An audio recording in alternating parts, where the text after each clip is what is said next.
نبی بنائے جانے کے بعد میرے نبی 23 سال تک اس روئے زمین پر تھے. 23 سال تک آپ کا جنم دن آیا, آپ کے میلاد آئی, آپ نے منایا نہیں منایا. آخری صحابی سن 110 ہجری میں دنیا سے گئے, ان کی وفات ہوئی. آخری صحابی تک کوئی ریکارڈ بتاؤ کسی صحابی نے یہ عید منائی جس کو آپ نیکی سمجھ کے کر رہے ہو. آخری تابعی 180 ہجری میں دنیا سے گئے. سارے تابعین کی ہسٹری میں نکال کے دکھاؤ کسی تابعی نے سن 180 ہجری تک یہ عید منائی. 220 ہجری میں تابعین کا دور ختم ہوتا ہے. اتنے سال تک آؤ کوئی ایک ریکارڈ دکھاؤ. اس کے بعد ائمہ کا دور آتا ہے. امام ابو حنیفہ, امام مالک, امام شافعی, امام احمد بن حنبل. امام احمد بن حنبل چوتھے امام ہے. سن 241 ہجری میں ان کی وفات ہوتی ہے. سن 241 ہجری تک کوئی ریکارڈ دکھاؤ کسی امام نے منائی ہو.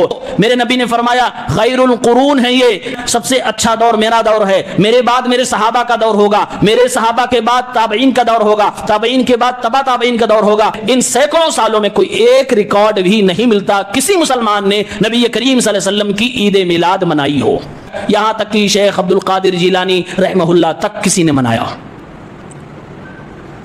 اگر کوئی قرآن کی آیت پیش کرتا ہے کہ یہ آیت دلیل ہے, یہ آیت دلیل ہے, یہ حدیث دلیل ہے, تو بھائی اس کے آگے سوال ہے یہ دلیل آپ کو پہلے پتا چلی ہے کہ ائمہ کو پہلے معلوم تھی, یہ صحابہ کو پہلے معلوم تھی. صحابہ اس دلیل سے تو میلاد نبی کو نہیں سمجھ پائے, تم سمجھ پائے ہو.